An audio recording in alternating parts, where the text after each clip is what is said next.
What if your biggest mistakes were actually perfectly orchestrated lessons?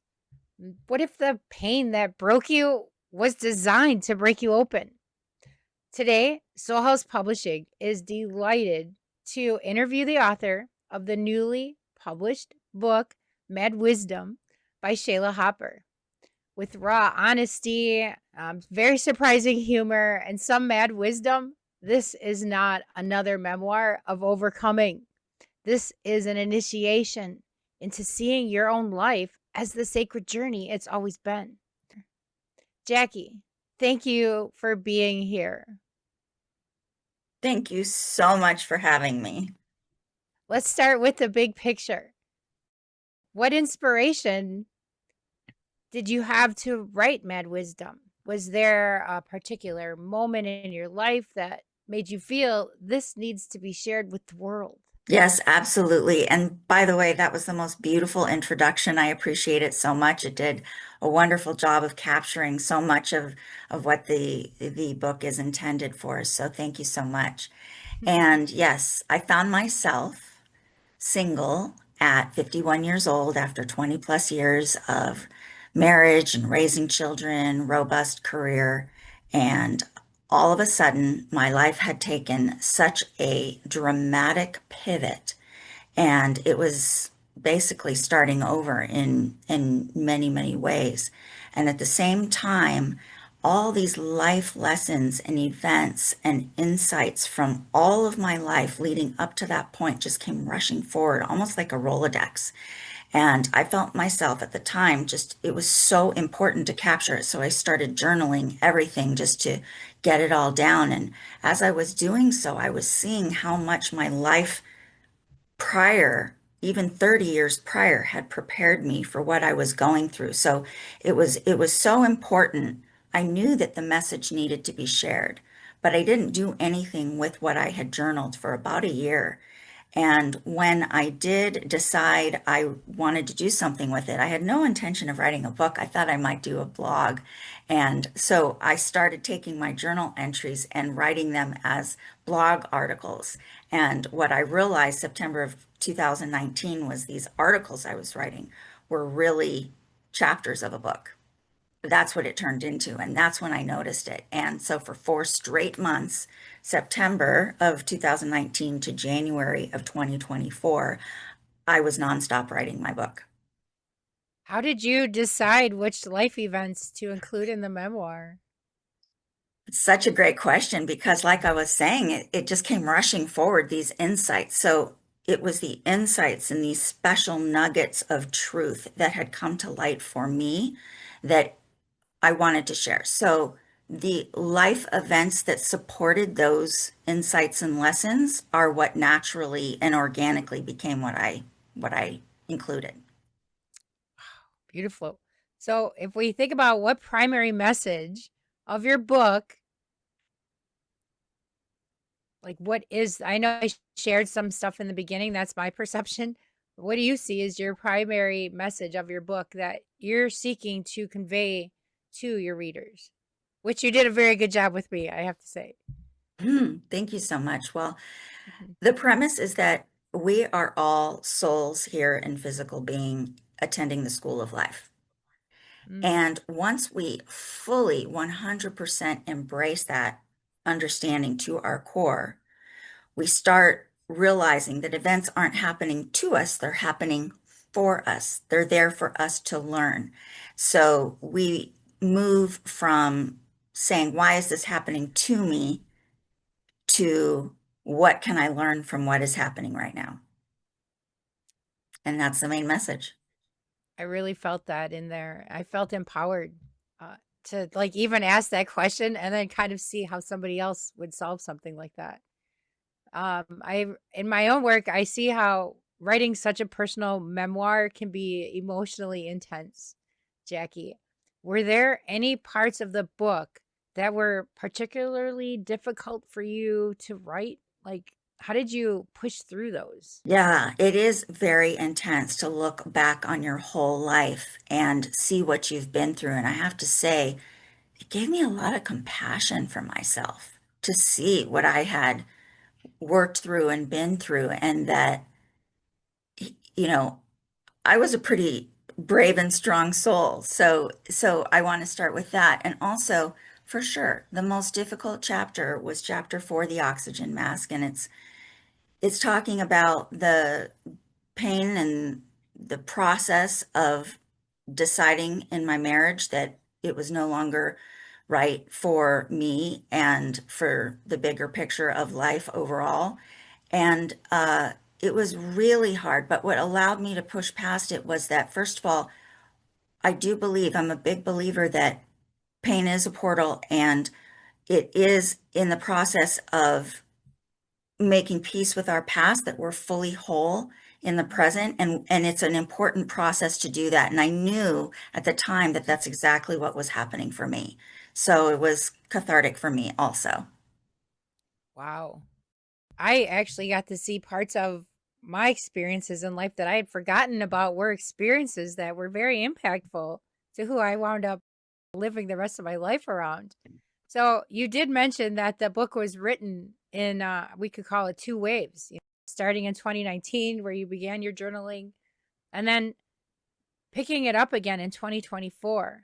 I met you in 2024, no, beginning of 25. What was the turning point that made you feel ready to publish?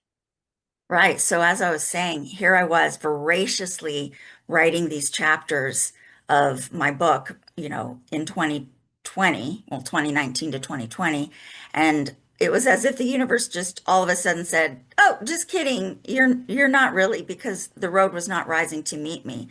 And I didn't understand it at the time, but I followed those breadcrumbs and I trusted the process. And once I experienced some very impactful revelations in 2024, I realized that was my last chapter. So the last chapter hadn't been written, and Mm. that was what my book was waiting for, was for the last chapter to be written. And once I did, I was ready to move it forward. It's fascinating to really hear that there is a divine timing like that call, and knowing that something was missing, and then when it arrived you were like, boom, this is it, this is what the book needed. It feels like the timing of its creation mirrors the timing of the lessons that you were meant to share.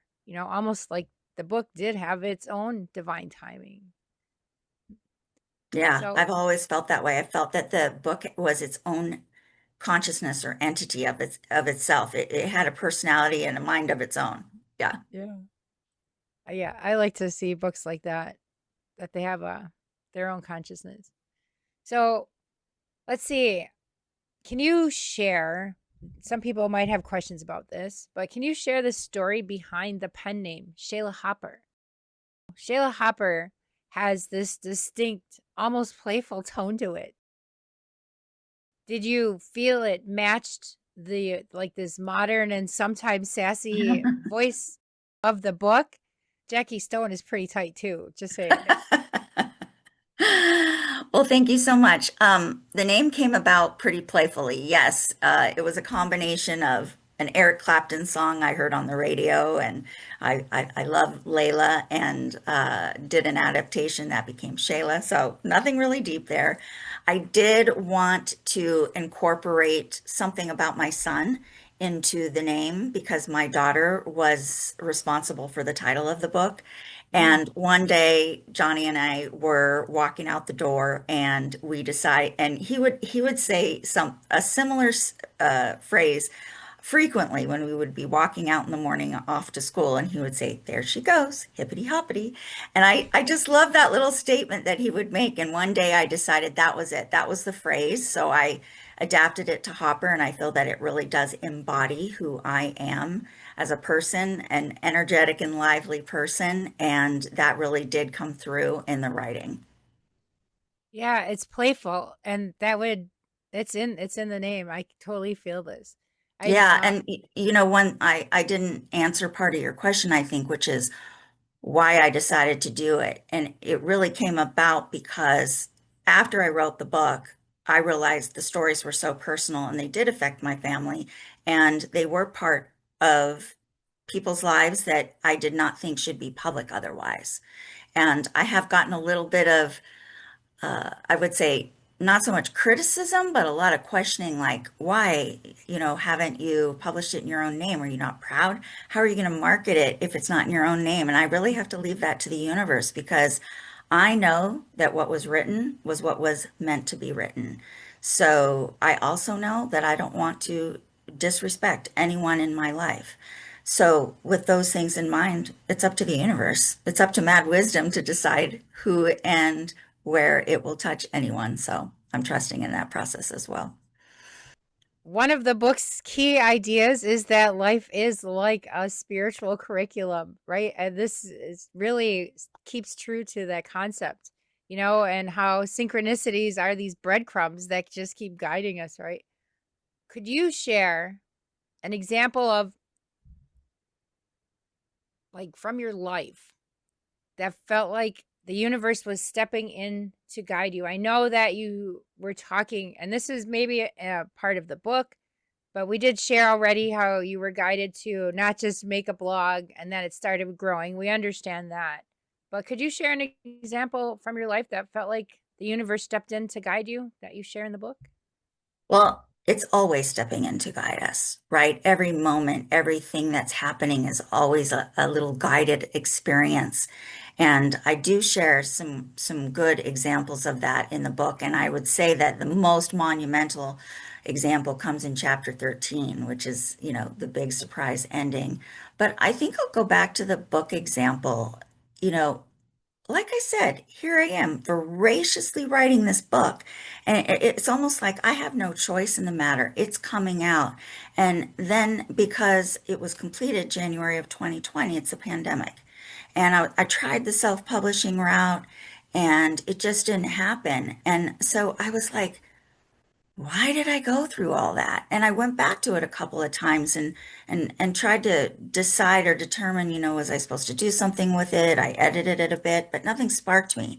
And like I said, it was when that revelation of 2024 came to light that I was like, wow, the whole time it was waiting just for this chapter. And that's a real practice of trust, is just if the road is not rising to meet you, which is often the breadcrumb, it's Mm, sometimes the roadblocks, not where we feel we're led, but where we feel we're not being led, that we just have to trust that it's all working out as exactly divinely intended. very nice. You do describe very deeply and in many examples the concept of radical acceptance, Jackie.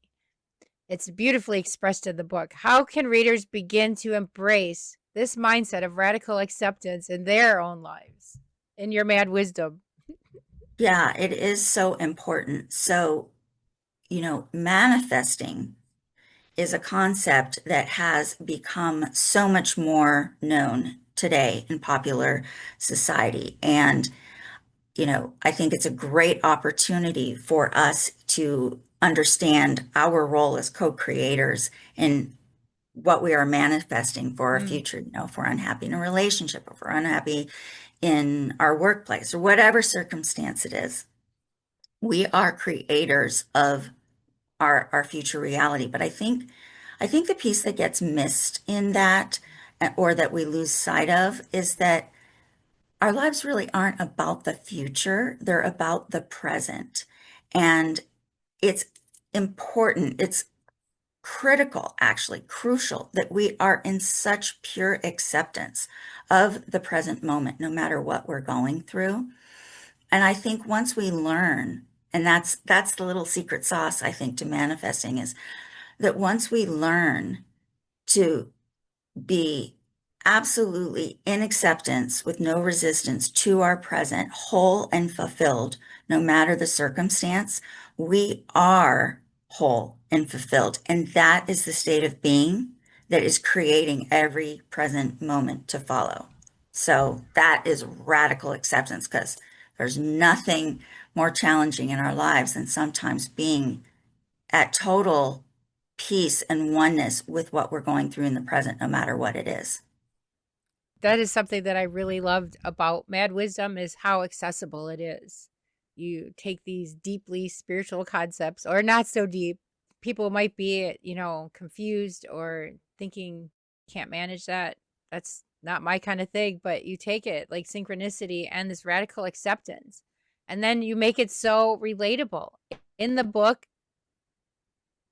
readers, I have to let you know that in the book, the way she walks through these situations, these experiences, is in this. There, she shows where she did not have radical acceptance, okay? But then she also shows when she found that, what happened, the balance that came. It's a testament to your ability to connect with us readers, on this deeply personal level. So thank you. So a major theme is turning pain into purpose, right? Looking back, because we're going to find some things in this book.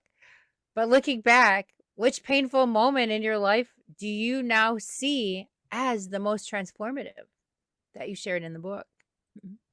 Well, gosh, where do I start? How Yeah, many well, painful moments can we all? No, but the one that really stands out that I will never forget was when I was 20 years old. I had been living this, happy, bountiful, spiritual, faith-filled life and was certain, absolutely certain that I was unshakable as a spiritual person living this faith-based life. And as soon as we think we know everything, the universe always comes around to show us differently. And at 20 years old, I found myself solely supporting myself financially. No family, no friends, no means, no prior work life experience to really take care of myself. And I had a straight descent into pure fear. It was survival. And it was the fear of, you know, being homeless or not eating or not paying my bills. And it was prolonged for 9 months until I really regained my footing. And I realized, of course, in the end that I was supported the entire time, but the pure, raw, sustained state of fear for that period of time gave me such respect for everyone's station in life, and not to judge or feel self-righteous or why aren't they doing this, because we're all in this human experience, and the human experience can be very fragile at times.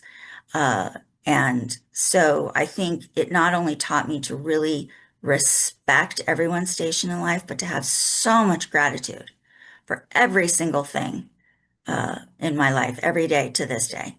So it was a big teacher for me. Right. It goes back to the world's not happening to you, it's happening for you. Your concept around that. And the way that you've turned pain into purpose is truly remarkable, and it really is no small feat to take life's toughest moments and then use them to inspire others. All right. So I know that I already asked you about pain and purpose. Memoir writing often involves revisiting the past and pain and growth. I'm a big person on journaling. So you and I working together is no surprise, because in our journaling, I see that that's how we manage a lot of our pain and turn it into purpose. Um, when sometimes people get, as I coach people, I'm also a coach and these other things, but I'm noticing that sometimes people get stuck in the past when they're going through these moments in writing their memoir. What was the most surprising thing that you learned about yourself during the writing process as an author, like going through these things? Should I put this in there? I understand, Shaylah Hopper, that there was that consideration. You shared that. Was there another part about, okay, so I'm in this pen name, I could be totally authentic, right? Publishing a memoir is like an act of courage. I've done them myself too, right? Would you share with me, what do you really, what were there hurdles that you had to overcome to really be confident in publishing a memoir like this, to encourage other people to share their stories? I think it was a very big experience for me to show my humanity because I have been naturally a mentor and a leader in just about everything that I do and have done. And in being a leader, you are mentoring, you are showing someone, you are guiding someone, you are teaching them a way, and you are, a role model for that and showing them that you can do that. And at the very same time, I think it's so important, no matter how many insights you gain. I'm a human being too. I'm going through it too. I am in the trenches every day to this day right now.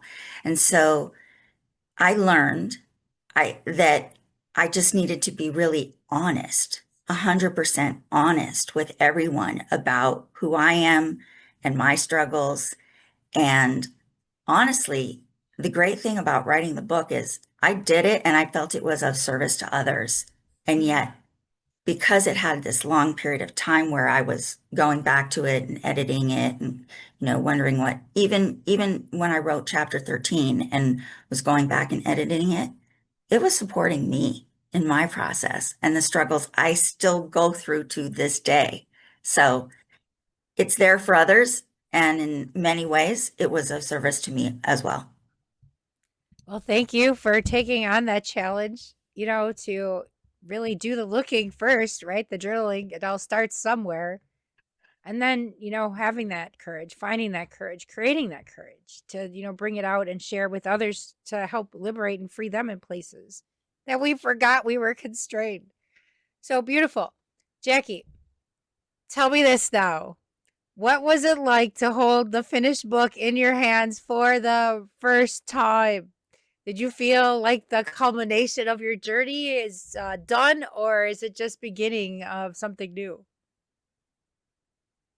Well, just having you ask that question, honestly, Tammy, brought a little bit of moisture, tears up to my eyes because having it in my hand felt like I was holding, a baby in some way. It had been born finally, and it was truly a labor of love.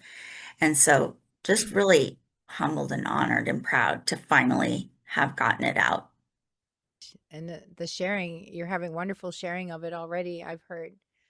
Jackie, who do you envision when you think about the ideal reader for Mad Wisdom, right? What do you hope that they'll take away from your story? I think anyone that is looking to live their life in a deeper way and with ease. So I'll start with that. But most importantly, if someone feels like they're really swimming upstream and against the current, but also for anyone that's going through a big life transition or a major challenge or feels like their life is just always challenging, it will definitely help with that, I think. Your book feels like a lifeline for people that are going through transitions. And it's very clear that your words will resonate with anyone who feels stuck or lost or unsure of how to move forward. Uh, since you have mad wisdom throughout the book and you literally labeled it mad wisdom from your experiences, what's one piece of wisdom you'd like to share with someone going through a major life transition right now? I think it's just to remember that our lives are always guided. It's a guided experience. We are in school. There is a reason, there is a purpose. And if we pay attention to what is happening and what we can learn and how we can grow, it actually allows us to go through any experience with ease rather than fighting it and struggling with it. And I just think that's such a primary message is just non-resistance to what's happening. We love to label everything. Oh, that's too bad, or oh, that's terrible. But in reality, there is purpose somewhere in there that we can find. And it's up to all of us to find that purpose. Beautiful. What would you say to readers who feel like they're too old to start over or reinvent themselves. You know, the school of life, some people are like, I'm too old to go back and go to college or to go learn something new. What would you say to those people? I would say if at 51 years old, I could do it, anyone can do it. I went from marriage to single, which a lot of people have gone through. But I also, because we had just sold our business, didn't have a job. I didn't have a place to live or the money to support myself in a new place to live. And I no longer had the title of full-time parent. It was, even though we're always parents full-time, it was now part-time in my life, not all of my life. So my life was truly a blank slate at 51 years old, and it was scary. And so I would just have to say that if I can do it, anyone can do it. Would you do it again? I think I am doing it again right now. Yeah. So what's next for Shaylah Hopper or Jackie Stone? Well, I am definitely working on a new transition of my work life, and I am anticipating that it will be less of a portion of the hours in my day so that I can be of more service to what has always felt my primary purpose, which is to be of spiritual support to others. So, Jackie, you are clearly a personal coach, a spiritual coach, a life coach, helping people through the school of life, people feeling stuck in a grade that they can't get through and they need a tutor. How can they reach you to, maybe work with you? Or if somebody else would like to have a conversation with you about Mad Wisdom? Absolutely. I am so happy to speak with anyone about anything that they're going through. You can reach me at madwisdom11@gmail.com and just reach out. And if you feel like you just want to talk for a few minutes or share an example in your own life and have a little bit of dialogue, I love that. I welcome that. And if you want something more formal that is in the form of coaching because of something you're going through or you're feeling stuck or anything like that, then we can set something like that up for you as well. So I'm really looking forward to having uh, the support and ability to support others as a bigger part of my life. I feel like that's finally coming to fruition. So I'm here. I've actually even started another book and have no timeline for when that might uh, come out, but kind of takes off. It starts with where chapter 13 ends in a way, Ooh. and some of the powerful things that I've experienced since then. So. You're really going to love, I'm talking to the listeners and the readers, you're really going to love the twists and turns and the ending of the book. Do not go to the ending first. You have to go through the journey. So thank you so much for being here with us, Jackie, for sharing life vividly. Well, thank you for sharing this space, of moving our madness to wisdom and being here with us today, sharing this wonderful, you know, event experience of life with us, from someone who thinks they're really spiritual to realizing what spirituality even really means, very nice. So thank you so much for being here. Thank you for publishing with Soulhouse Publishing. Yeah. My honor, my pleasure. Sincerely, thank you. So thank you, everyone. Any last words? Last words of mad wisdom? Just that, gosh, remember we're in school and there's no way around it, right? We're gonna have to progress. The lessons that we have to learn, we have to learn. Let's not get stuck repeating grades. Like, let's figure it out. And we're figuring it out together. And I'm so grateful for you, Tammy. I'm so grateful. And I believe you were one of the purposes also in waiting to publish my book. I was waiting to meet you to help me through it. So I'm really, really grateful. All right. Thank you so much. We'll talk again soon. Good luck. Good luck. Thank you. Jackie goes deep, but she also brings so much joy and lightness to the journey. She's captured the richness of being human in a way that feels both profound and playful. And it reminds us that even in the messiest moments, there is beauty to be found. So, reading Mad Wisdom feels like sitting down with an old friend who tells you the truth about life, but with humor and grace and a wink. It's a journey that you will want to take, whether you're reflecting on the past, navigating major transition, or simply looking for inspiration to embrace the next chapter with open arms. So the book is available in hardcover, softcover, and Kindle, and you can find it on most online bookstores, including Amazon. Jackie, thank you for sharing your story and your heart with us. Mad Wisdom is a gift, and it's been a joy to explore it with you. And to our listeners, thank you for being here today. Grab a copy of Mad Wisdom and let its pages remind you of the magic woven into your own journey. And I say, until next time, take care and lean into the adventure and trust the wisdom that life has to offer. Oh, before we wrap up, don't forget to subscribe to our channel and visit soulhousepublishing.com. Let's collaborate and bring your stories to this mad world. Whether it's creative self-help, memoirs, adventures, fiction, or fantasy, there's a whole universe out there, and your voice deserves to be a part of it. Your legacy in print starts when you're ready to write that book you have always wanted to write. And as Jackie shared today, you never know where that'll take you. A very big amount of personal growth can come along the way from authoring and sharing your work with the public. It's not just about the writing and the journaling. It's about the transformation that you get to experience in the process. And now you know someone who helps people make this dream a reality. So let's work together and turn your story into something unforgettable. Again, visit soulhousepublishing.com today and let's make the magic happen. Thank you again for joining us. And as always, keep creating, keep growing, keep writing, and keep exploring the wisdom in your own mad, beautiful journey. Until next time.